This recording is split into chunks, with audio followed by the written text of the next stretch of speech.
So ఇక్కడ కూడా మనకి బ్యాక్ ఎండ్ టీమ్ తోటి ఎప్పటికప్పుడు స్టూడెంట్స్ వచ్చి వాళ్ళ డౌట్స్ అన్ని కూడా క్లారిఫై చేయించుకుంటూ ప్రాసెస్ చేయించుకుంటూ ఉంటారు. సో ఇక్కడ మనకి హాయ్, హాయ్, సో మీ పేరు? నా పేరు బాలాజీ. బాలాజీ గారు, ఓకే. సో వీసోర్స్ కి వచ్చారు, ఏం జరుగుతుంది ఇక్కడ ప్రెసెంట్? వీసా అప్రూవ్ అయిపోయింది. అప్రూవ్ అయిందా? ఓకే. ఈ వీసా కోసం వచ్చారు, సో నాది ఆ ప్రాసెస్ నడుస్తుంది.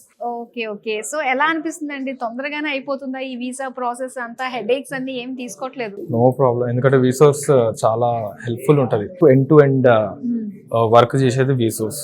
ఓకే. సో ఎందుకంటే నాకైతే ఏ ప్రాబ్లం రాలేదు, స్టార్టింగ్ నుంచి ఎండ్ వరకు they were like pin to each and everything, minor to major వరకు అన్ని దగ్గర ఉండి చేపించి ఇంత దూరం నాకు ఇప్పుడు ఈ వీసా వచ్చి వీసా అప్రూవ్ ఇంత దూరం తీసుకొచ్చారు. So that's fine. ఎవరు త్రూ కనెక్ట్ అయ్యారు మీరు వీసోర్స్ కి? మా ఫాదర్స్ ఫ్రెండ్, Okay. సో అట్లా కాంటాక్ట్ షేర్ అయ్యి వీసోర్స్కి వచ్చి.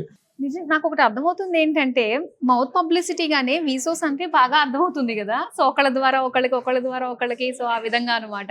Okay, congratulations. ఇంతకీ మీరు ఏం చేద్దాం అనుకుంటున్నారు అక్కడ? నేను ఎంబీఏ. ఏ కోర్స్? ఎంబీఏనా? ఎంబీఏ. ఓకే. సో ఫ్యూచర్ లో ఒక ఎంటర్ప్రెన్యూర్ అవ్వబోతున్నారు అనమాట. సో చాలా మందికి ఎంప్లాయ్మెంట్ ఇవ్వబోతున్నారు.